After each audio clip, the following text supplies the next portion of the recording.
क्या आपने कभी सोचा है कि सच्चा सुख क्या है? एक ऐसा सुख जो न धन में है न वैभव में। ये कहानी है एक राजकुमार की, जिसने इन सब का त्याग कर वो सच्चाई पाई, जिसने पूरी दुनिया को बदल दिया। सिद्धार्थ गौतम, कपिलवस्तु के राजा शुद्धोधन के पुत्र, जिनके जीवन में हर सुख सुविधा थी, लेकिन फिर भी उनका मन बेचैन था। क्या कारण था इस बेचैनी का? यही है बुद्ध की यात्रा की शुरुआत।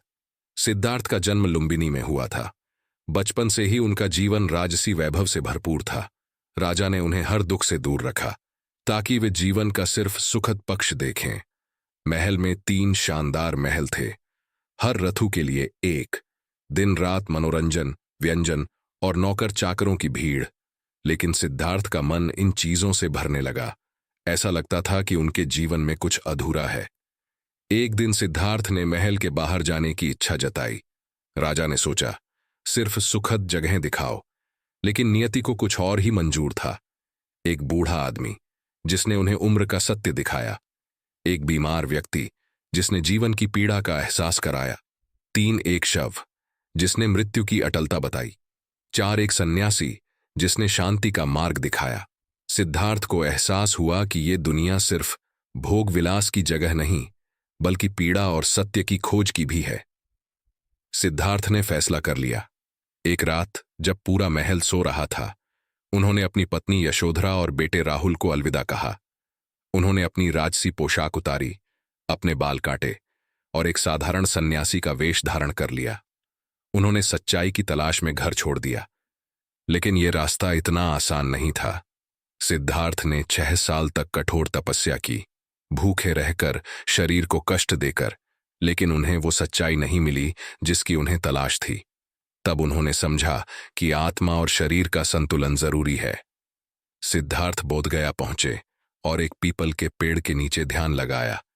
उन्होंने प्रण लिया, जब तक सत्य का ज्ञान नहीं मिलेगा, मैं यहां से नहीं उठूंगा। कई दिनों तक बिना हिले डुले ध्यान करते रहे। उनके मन पर कई तरह के विचार आए, लेकिन उन्होंने उन्हें त्याग दिया। और एक दिन उन्होंने उस सत्य को पा लिया। उन्होंने जाना कि जीवन का कारण है तृष्णा, यानी इच्छाओं का बंधन। इस सत्य को उन्होंने बोधि यानी ज्ञान का नाम दिया। और इसी दिन राजकुमार सिद्धार्थ गौतम बुद्ध बन गए। ज्ञान की प्राप्ति के बाद बुद्ध ने फैसला किया कि इस ज्ञान को दुनिया के साथ साझा करेंगे। वे सारनाथ पहुंचे, जहां उन्होंने अपने पहले 5 शिष्यों को उपदेश दिया। इस उपदेश को धर्मचक्र प्रवर्तन कहते हैं। उन्होंने 4 आर्य सत्य और अष्टांगिक मार्ग का प्रचार किया, जो दुखों से मुक्ति का मार्ग बताते हैं। बुद्ध का संदेश साफ था, मध्य मार्ग अपनाओ, ना भोग विलास में लिप्त हो, ना ही कठोर तपस्या में। बुद्ध ने जीवन भर भारत भर में भ्रमण किया और अपने उपदेश दिए। उनके उपदेश जाति, धर्म और वर्ग से ऊपर थे। उन्होंने बताया कि करुणा से बड़ा कोई धर्म नहीं, सत्य और अहिंसा से जीवन जीना ही सच्ची शांति है। अपने भीतर झांककर खुद को जानो। उनके उपदेशों ने न केवल भारत बल्कि पूरी दुनिया को प्रभावित किया। आज उनके विचार लाखों लोगों के जीवन का मार्गदर्शन कर रहे हैं।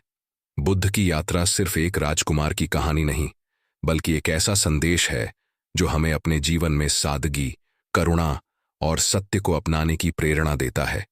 तो क्या आप भी इस मार्ग पर चलने के लिए तैयार हैं? अगर हां, तो बुद्ध के विचारों को अपनाएं और अपने जीवन को बदलें।